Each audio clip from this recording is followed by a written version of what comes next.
Hello बच्चों, स्वागत है आपका आर के श्वेता अग्रवाल क्लासेज में। कुछ डी ब्लॉक और एफ ब्लॉक के इम्पोर्टेंट क्वेश्चन लेके आए हैं और उससे पहले मैंने सारे इम्पोर्टेंट क्वेश्चन ही डाले, बस अब 2-3 सेट और डालने बाकी रह गए, उन्हें और डालना। एक बार उनको और करके देख लेना, उसी में से पूरा पेपर आ जाना चाहिए, ठीक है। क्योंकि अगर तुम लोगों ने तैयारी भी कर ली है तो एक बार उसे कर लोगे तो तुम्हारा अच्छे से रिवीजन ही हो जाएगा, ऐसा, ठीक है ना। तो अब पढ़ लेते हैं डी ब्लॉक एफ ब्लॉक के कुछ इंपोर्टेंट क्वेश्चन। तो डी ब्लॉक एलिमेंट्स, तो डी ब्लॉक एलिमेंट्स में संक्रमण तत्व किसे कहते हैं? संक्रमण तत्व सभी को पता होना चाहिए। संक्रमण तत्व कहते हैं जिनके जो डी सबसेल हैं, डी उपकोष कैसे होते हैं, अपूर्ण होते हैं, वो होते हैं संक्रमण तत्व। इंपोर्टेंट क्वेश्चन हर साल आता है, संक्रमण तत्व परिवर्ती ऑक्सीकरण अवस्था क्यों प्रदर्शित करते हैं?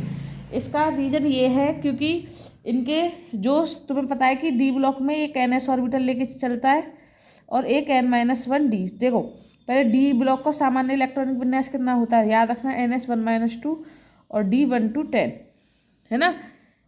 समझ में आ रही बात? या इसे ऐसे लिख सकते हैं N-1 D1-10 और NS2। ये क्या होता है? डी ब्लॉक के तत्वों का सामान्य इलेक्ट्रॉनिक विन्यास होता है। अब ये है कि संक्रमण तत्व जो होते हैं वो परिवर्ती ऑक्सीकरण संख्या क्यों प्रदर्शित करते हैं? परिवर्ती मतलब अलग अलग ऑक्सीकरण संख्या क्यों प्रदर्शित करते हैं? तो क्या रीजन है इसका? सिंपल सा रीजन है कि इसमें जो N-1 डी सबसेल होता है ना, यानी जो N-1 डी सबसेल होता है और जो NS की ऊर्जा जो होती है, दोनों की ऊर्जा में कैसा होता है अंतर। तुम क्या लिख के आओगे, क्यों प्रदर्शित करते हैं? क्योंकि N-D सब सेल और NS सेल की जो एनर्जी रहती है वो कैसी होती है, अलग अलग होती है। इस वजह से संक्रमण तत्व परिवर्ती ऑक्सीकरण अवस्था प्रदर्शित करते हैं। सॉरी। नेक्स्ट क्वेश्चन नंबर 2, संक्रमण तत्वों की 3D श्रेणी का कौन सा तत्व बड़ी संख्या में ऑक्सीकरण अवस्था प्रदर्शित करता है? तो वो है मैग्नीज। 2 से 7 तक ऑक्सीकरण अवस्था प्रदर्शित करता है ये यौगिकों में। अंतरकाशी यौगिक किसे कहते हैं? अंतरकाशी यौगिक पूछ ली जाती है, वे यौगिक जिनके क्रिस्टल जालक में अंतरकाशी स्थलों को छोटे छोटे आकार वाले परमाणु अध्यासित कर लेते हैं, उन्हें अंतरकाशी यौगिक कहते हैं। संक्रमण तत्व क्या होते हैं? अभी बताया, संक्रमण तत्व होते हैं जिनके N-1 डी उपकोष, यानी जिनके डी, ऐसे लिख सकते हो कि जिनके डी उपकोष N-D उपकोष सेल क्या होते हैं, कोष क्या होते हैं, अपूर्ण होते हैं, वही हमारे क्या है, वही संक्रमण तत्व हैं। अब जो जिंक है उसका क्या है, जो डी ब्लॉक होता है पूर्ण होता है, तो वो संक्रमण तत्व में काउंट नहीं होता है। जिनके डी उपकोष कैसे होते हैं, अपूर्ण होते हैं, है ना, वही संक्रमण तत्व होते हैं। इनके चुंबकीय एवं उत्प्रेरकीय गुणों को समझाइए। तो चुंबकीय गुण किसकी वजह से करते हैं कि इनमें, है ना, जो अधिकांश संक्रमण तत्व डी उपकोष में अयुग्मित इलेक्ट्रॉन की, अगर अयुग्मित इलेक्ट्रॉन होते हैं तो उसकी प्रकृति होती है अनुचुंबकीय, और अगर युग्मित इलेक्ट्रॉन होते हैं, अनुचुंबकीय मतलब दुर्बल आकर्षित करने का गुण, और अगर युग्मित होते हैं तो उनकी प्रकृति होती है प्रतिचुंबकीय, ठीक है। जैसे देख सकते हैं कॉपर, कॉपर का कितना होता है AR मतलब 18, 3D10, 4S1। अब इसका डी सबसेल क्या है, पूर्ण है, पूर्ण रूप से पूर्ण है, तो इसकी चुंबकी कैसी, इसकी चुंबकीय प्रकृति कैसी होगी, प्रतिचुंबकीय। Cu+ का देखो, हमेशा याद रखना कि S में से पहले एक इलेक्ट्रॉन खाली होगा, तो 3D10 ही है, तो इसकी प्रकृति कैसी होगी, प्रतिचुंबकीय, क्योंकि डी कंप्लीट भर रहा है। अब जैसे हमारे पास एक एग्जाम्पल ले लेते हैं कि देखो उसका, देखो जैसे Cu+2 है, कितने पर होता है Cu? 29 पे, तो AR 18 हो गए। अब पहले कितना आएगा, 3D9, 4S 0। अब डी में कितने उपकोष होते हैं, 5। इलेक्ट्रॉन हुंडे से भरते हैं, 1 2 3 4 5 6 7 8 9, तो 9 है, एक अयुग्मित रह गया, तो इसकी प्रकृति कैसी होगी, इसकी प्रकृति होगी अनुचुंबकीय, और अगर ये भी पूर्ण रूप से भर जाता तो इसकी प्रकृति होती प्रतिचुंबकीय। याद आ गई बात? और ये इसका कलर कैसा होगा, ये होगा रंगीन, और डी ट्रांजिशन की वजह से ये रंगीन होते हैं, ठीक है। एक चीज़ और समझो, इसमें इसका चुंबकीय आघूर्ण कैसे कैलकुलेट करोगे? चुंबकीय आघूर्ण निकालोगे √n × n+2। कितने युग्मित इलेक्ट्रॉन है इसमें, 1, तो 1 1 + 2 कितना हो गया √3 Bm बोहर मैग्नेट्रॉन। समझ में आई बात। नेक्स्ट देखो, नेक्स्ट कह रहा है उत्प्रेरकीय गुण। उत्प्रेरकीय गुण क्या है कि जो तुम्हें पता है कि जो संक्रमण तत्व होते हैं वो उत्प्रेरकीय गुण प्रदर्शित करते हैं। जैसे अमोनिया के निर्माण में किसका प्रयोग किया जाता है, आयरन का प्रयोग किया जाता है, प्लेटिनम का प्रयोग किया जाता है ना। तो जो इनमें रिक्त डी उपकोषों की उपस्थिति परिवर्ती ऑक्सीकरण अवस्था प्रदर्शित करने के कारण होती है। यानी इनमें जो उत्प्रेरक का गुण होता है डी उपकोषों की उपस्थिति और परिवर्ती ऑक्सीकरण अवस्था प्रदर्शित करने के कारण होती है। उत्प्रेरक के रूप में संक्रमण तत्व या आयन के डी उपकोष कम ऊर्जा पर अभिकारकों के साथ मध्यवर्ती संकुल बनाते हैं। ठीक है, नेक्स्ट क्वेश्चन देखो, कारण सहित स्पष्ट कीजिए कि संक्रमण तत्व सामान्यतः रंगीन यौगिक बनाते हैं। तो मैंने अभी बताया कि इनमें अयुग्मित इलेक्ट्रॉन उपस्थित होने के कारण ये कैसे यौगिक बनाते हैं, रंगीन यौगिक बनाते हैं। या तुम लिख के आओगे कि संक्रमण तत्व रंगीन यौगिक क्यों बनाते हैं, क्यों बनाते हैं, डी ट्रांजिशन की वजह से। किसकी वजह से, डी ट्रांजिशन की वजह से ये कैसे यौगिक बनाएंगे, रंगीन यौगिक बनाते हैं। या लिख देना अयुग्मित इलेक्ट्रॉन की वजह से। मोस्टली यही आंसर है कि अयुग्मित इलेक्ट्रॉन की वजह से ही ये कैसे यौगिक बनाते हैं, ये रंगीन यौगिक बनाते हैं। अगर युग्मित हो जाते तो रंगहीन और व्यवहार कैसा होता, प्रतिचुंबकीय। और अयुग्मित है तो रंगीन और व्यवहार कैसा होगा, अनुचुंबकीय। नेक्स्ट समझो, Fe+2 तथा Fe+3 में कौन सा आयन अधिक अनुचुंबकीय है तथा क्यों। Fe कितने पे होता है, 26। 26 का पहले कर लो, बोलो Ar 4s2 3d6। डी में कितने हो गए, 5, 1 2 3 4 5 6। अब Fe+2 2 इलेक्ट्रॉन कम करने, तो कितना हो जाएगा Ar 3d6 4s0। अब डी में कितने आ जाएंगे, 2 3 4 5 6, डी में 6 ही है। Fe+3 में 3 कम करने, तो पहले हमेशा याद रखो एक ऐसा खाली होगा फिर डी। तो कितना आ जाएगा Ar 4s0 3d5। तो कितने ऑर्बिटल, 5 डी में, इलेक्ट्रॉन कितने, 5। अब देख लो तुम्हें इसमें कितने अयुग्मित इलेक्ट्रॉन है, 5, और इसमें कितने अयुग्मित इलेक्ट्रॉन है Fe+2 में, 4। तो अनुचुंबकीय गुण किसका ज़्यादा होगा, Fe+3 का ज़्यादा होगा।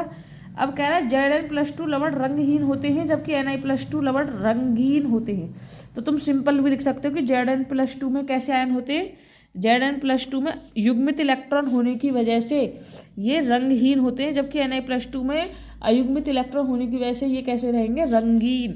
एग्जाम देखो, जिंक कितने पे होता है, 30 18, या Ar 4s2 3d10। अब Zn+2 का मतलब क्या है, 2 कम करने, कितना हो गया 3d10 4s2। अब डी में कितने इलेक्ट्रॉन आएंगे, 2 3 4, बढ़ दो, 1 2 3 4 5 6 7 8 9 10। तो कंप्लीट पूर्ण रूप से भर चुका है। तो ये कैसा होगा, रंगहीन। और व्यवहार कैसा होगा इसका, प्रतिचुंबकीय। और ये संक्रमण तत्व नहीं है। निकिल कितने पर होता है, 28। तो करो 18 4s2 यानी Ar 4s2 3d8। तो Ni+2 2 कम कर दो, कितना आ जाएगा Ar 4s0 3d8। समझ में आ रही बात, दिखाई दे रहा है, तुम बताती नहीं तुम लोग कि साफ दिखाई दे रहा है या नहीं दे रहा है। अब तो देखो डी में कितने आएंगे, 5, कितने इलेक्ट्रॉन है, 8 1 2 3 4 5 6 7 8। तो इसमें युग्मित इलेक्ट्रॉन है, तो इसकी वजह से ये कैसे होंगे, रंगीन। तो हमेशा याद रखना कि अगर युग्मित हैं तो अगर तुम भूल जाते हो इलेक्ट्रॉन विन्यास करना, तो ऐसे भी लिख सकते हो कि अगर युग्मित इलेक्ट्रॉन है तो उसका व्यवहार होगा कैसा होगा, प्रतिचुंबकीय और रंगहीन होगा। और अयुग्मित इलेक्ट्रॉन है तो अनुचुंबकीय होगा और कैसा होगा, वो रंगीन होगा। नेक्स्ट क्वेश्चन देखो, निम्नलिखित प्रेक्षणों को स्पष्ट करो। फर्स्ट है, डी श्रेणी के तत्व एफ श्रेणी के तत्वों की तुलना में अधिक संख्या में ऑक्सीकरण अवस्था प्रदर्शित करते हैं। इसका रीजन क्या है, इसका रीजन है, क्या रीजन है इसका, इसका रीजन है डी श्रेणी में अयुग्मित इलेक्ट्रॉन की अधिक संख्या होती है जो आबंध निर्माण में भाग लेती है, जिसके कारण कम प्रभावी नाभिकीय आवेश होता है। इसलिए ऑक्सीकरण अवस्थाओं की संख्या ए ब्लॉक से अधिक होती है इसमें, डी ब्लॉक में। और एफ ब्लॉक में जो होता है वो दुर्बल परीक्षण प्रभाव के कारण ये क्या है, कम आबंध बना पाते हैं। तो यही रीजन है कि जो इनकी जो ऑक्सीकरण अवस्था होती है ये अधिक ऑक्सीकरण अवस्था प्रदर्शित करते हैं, क्योंकि ये क्या है, ज़्यादा आबंध बना लेते हैं। दूसरा, Cu+ लवण रंगीन नहीं होते हैं, जबकि Cu+2 रंगीन होते हैं। यानी ये रंगहीन होते हैं और जबकि ये रंगीन। तो Cu+ कितने पर होता है, पहले कॉपर का लिखना। कॉपर कितने पर होता है, कॉपर होता है 29 पे। तो कैसे करोगे, Ar4S2 ये अपवाद है ना 29 में, तो Cu+ का कितना हो जाएगा, Ar3D10। पहले बताया मैंने, पहले S खाली होगा। तो देखो D में 5 ऑर्बिटल आएंगे, 4 5, 1 2 3 4 5 6 7 8 9 10 पूर्ण रूप से भर गए। तो इसका व्यवहार कैसा होगा, रंगहीन होगा। और व्यवहार कैसा होगा, प्रतिचुंबकीय, चुंबकीय व्यवहार। Cu+2 का देखो 2 इलेक्ट्रॉन कम करने, तो एक तो S का जाएगा, एक D का। तो कितना हो जाएगा, Ar4S0 3D9 2 3 4 5। तो 1 2 3 4 5 6 7 8 9। तो इसमें एक अयुग्मित रह गया है, तो इसका व्यवहार कैसा होगा, ये रंगीन। आई बात समझ में। अगला क्वेश्चन देखो, और व्यवहार इसका रंग है रंगीन और व्यवहार होगा इसका चुंबकीय व्यवहार कैसा होगा, अनुचुंबकीय, क्योंकि इसमें अयुग्मित देखो तो अनुचुंबकीय है और युग्मित पेड़ बन गए तो प्रतिचुंबकीय। ठीक है। Mn+3 की अपेक्षा Mn+2 अधिक स्थायी होते हैं, बता दो तो।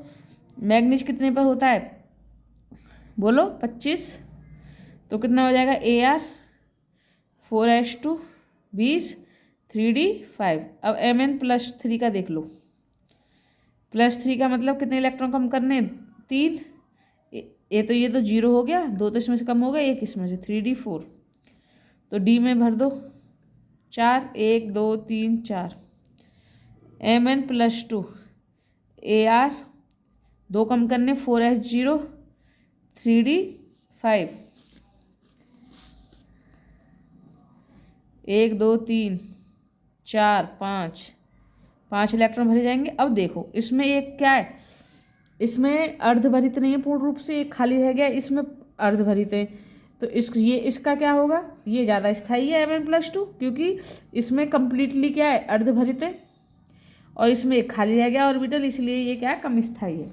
संक्रमण तत्व अनेक संकुल यौगिक बनाते हैं। रीजन क्या है, इसका रीजन है, इसका कारण छोटा आकार एवं उच्च आवेश घनत्व, रिक्त उपकोषों की उपलब्धता और विभिन्न ऑक्सीकरण अवस्थाएं, इसकी वजह से ये अनेक संकुल बनाते हैं।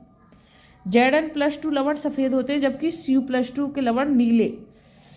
एक नीलत होते का फॉर्मूला पूछ लेता है, नीलत होता क्या होता है, CuSO4। जिंक कितने पर होता है, 30।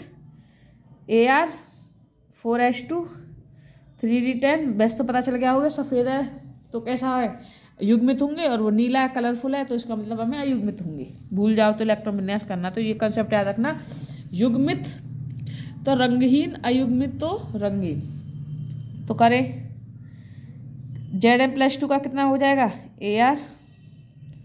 Ar4S0 3D10। D में 1 2 3 4 5 6 7 8 9 10। समझ गए। और कॉपर का निकाल दो, Cu+2 का भी बताया मैंने, 29 पे होता है, 2 रह गए तो 27, और S खाली रखना है।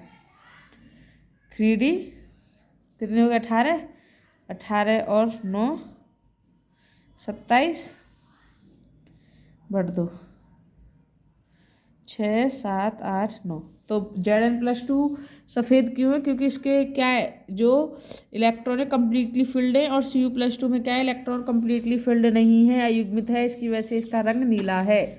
लेंथेनॉइड संकुचन आ जाता है। लेंथेनॉइड संकुचन क्या होता है कि परमाणु आकार में वृद्धि के साथ, है ना, परमाणु क्रमांक में वृद्धि के साथ जो इनकी परमाणुविक त्रिज्या और आयनिक त्रिज्या घटने लगती हैं, लेंथेनॉइड संकुचन पूछ लिया जाता है। लेंथेनॉइड संकुचन होता है कि परमाणु क्रमांक में वृद्धि के साथ इनके परमाणु आकार और आयनिक त्रिज्या क्या है, कम होने लगती है, इसी को बोलते हैं लेंथेनॉइड कॉन्ट्रैक्शन या लेंथेनॉइड संकुचन।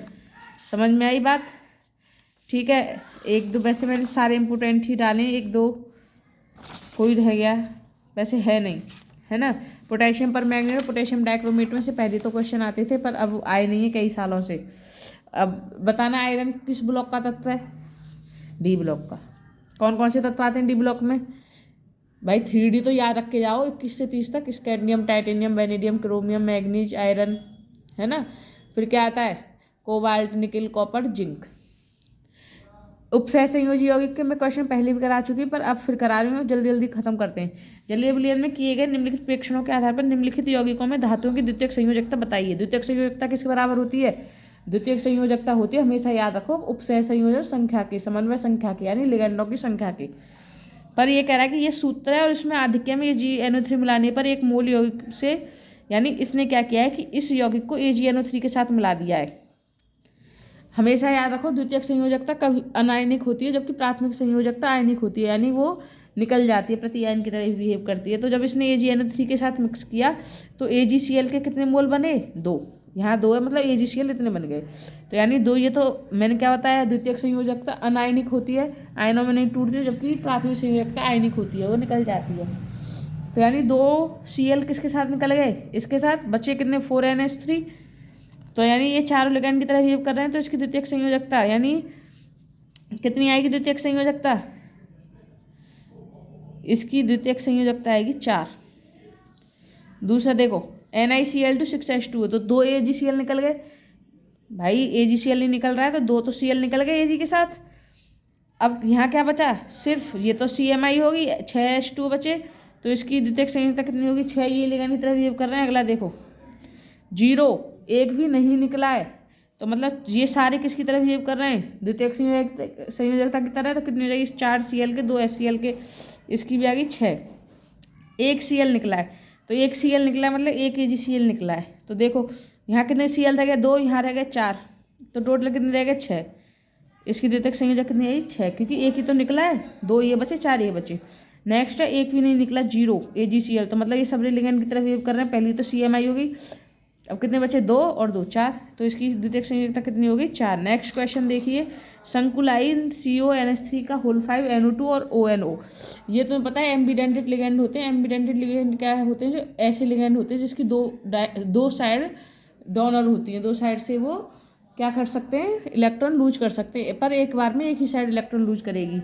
तो अब NO2 है, NO2 लिख रहे हैं तो नाइट्रोजन इलेक्ट्रॉन लूज कर रहा है, और ONO लिख रहे हैं तो ऑक्सीजन।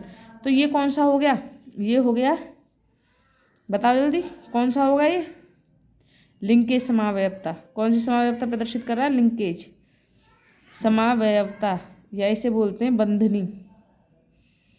बंधनी समावयवता। नेक्स्ट क्वेश्चन देखेंगे, NiCN4 2 नेगेटिव में Ni का संकरण बताइए।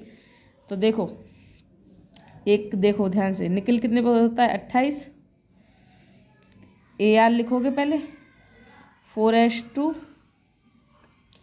3D 10, चलो सॉरी 28 है, 3D 8। तो निकल की ऑक्सीजन संख्या निकालो, यहाँ कितनी आ रही है, ये हो जाएगी x - 4 = -2 +2 4 हो जाएगी, यानी 2 आएगी, 2 कम करने। तो Ar 4H0 3D 8, एक लेके चलना 4P 6। तो देखो कितना आएगा, Ni सेकेंड, इसे हम ऐसे लिख सकते हैं Ar 4P 0 भाई, 3D 8 4H0 4P 0। तो डी में कितने आ जाएंगे, 1 2 3 4 5 इलेक्ट्रॉन, 1 2 3 4 5 6 7 8, एस खाली, पी में कितने आएंगे, 3। यहाँ तक बात समझ में आ गई, आगे समझो ध्यान से।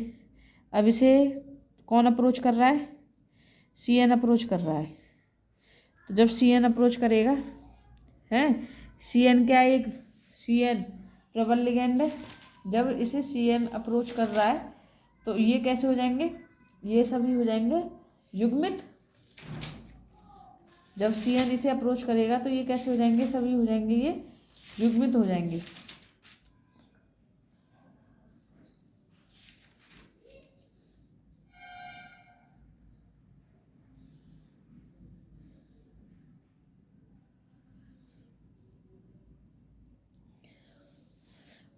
और Ni को CN के लिए कितने ऑर्बिटल खाली करने, 4। तो पहले तो ये 4 5, ये S का है, और पी के कितने 3। तो देखो ये हो गए 4 5, ये यहाँ शिफ्ट हो जाएगा, तो इसे 4 ऑर्बिटल खाली करने हैं।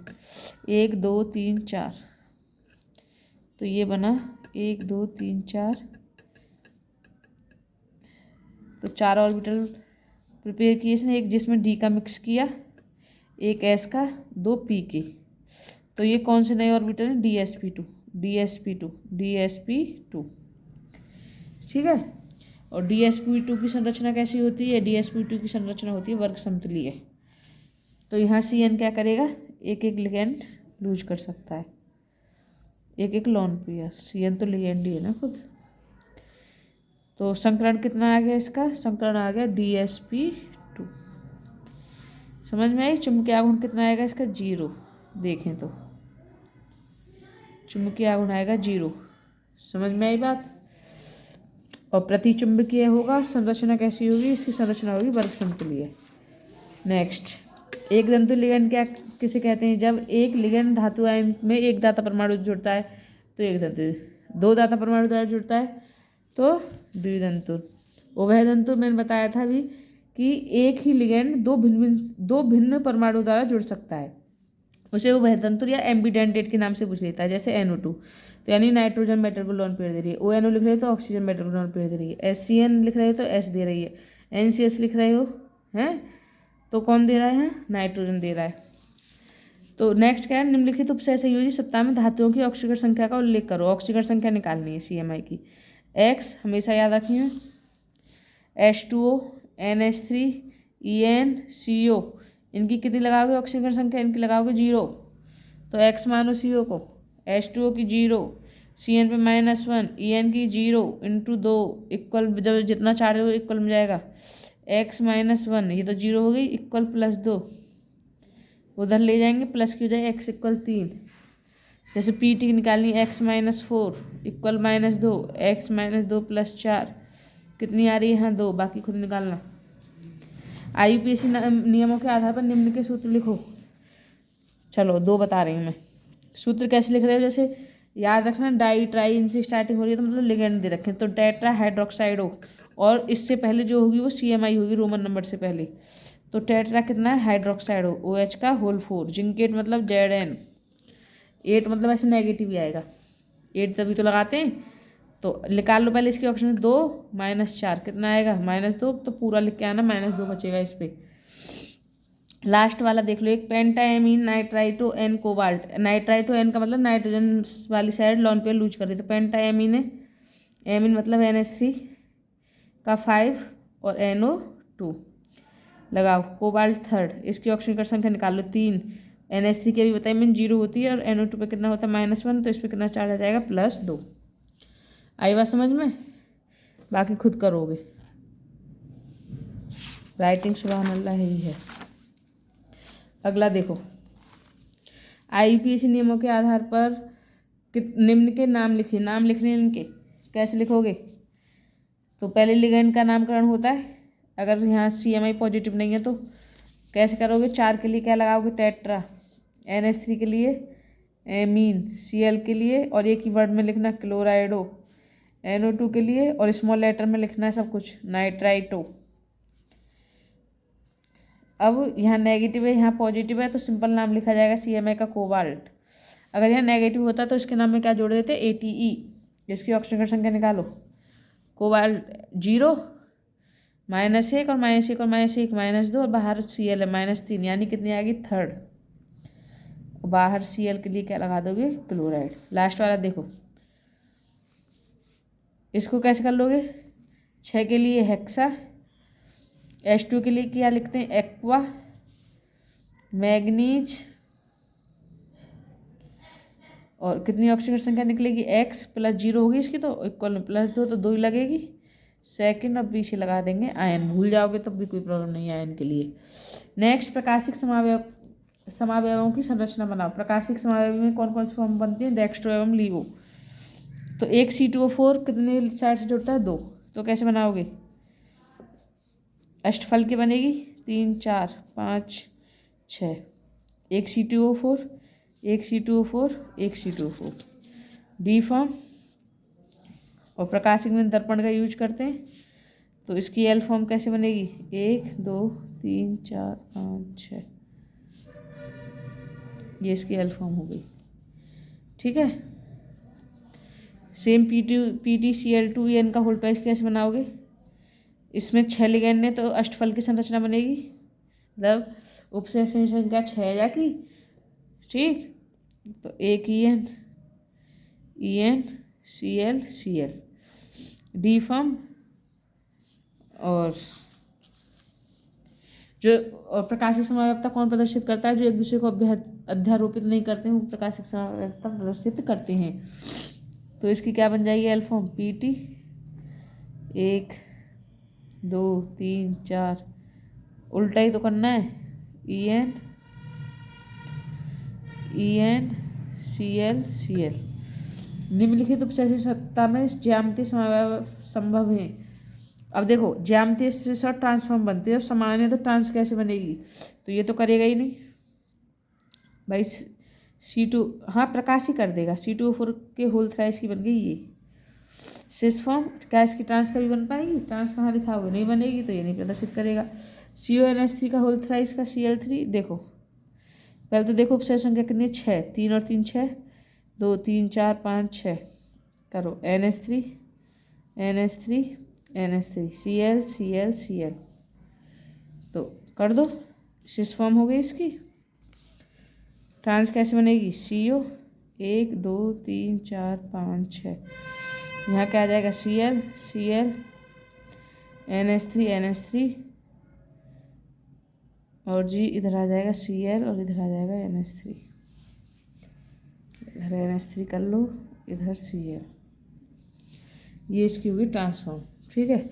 नेक्स्ट देखो, CrNH3 का होल 6 3 पॉजिटिव अनुचुंबकीय है, जबकि NiCN4 का 2 नेगेटिव क्या प्रति चुंबकीय। पहले संकरण बताया था, सेम ऐसे संकरण निकालना है। अनुचुंबकीय मतलब हमें 100% अयुग्मित इलेक्ट्रॉन बच रहे होंगे। प्रति चुंबकीय मतलब हमें पेयर बन रहे होंगे। निकालना भूल जाओ तो लिख सकते, पूछ रहा है कि अनुचुंबकीय, जबकि ये ऐसा क्यों? क्योंकि इसमें अनुचुंबकीय याद रखना, अयुग्मित इलेक्ट्रॉन है तो अनुचुंबकीय, और युग्मित इलेक्ट्रॉन बन रहे हैं तो वो इसलिए प्रतिचुंबकीय।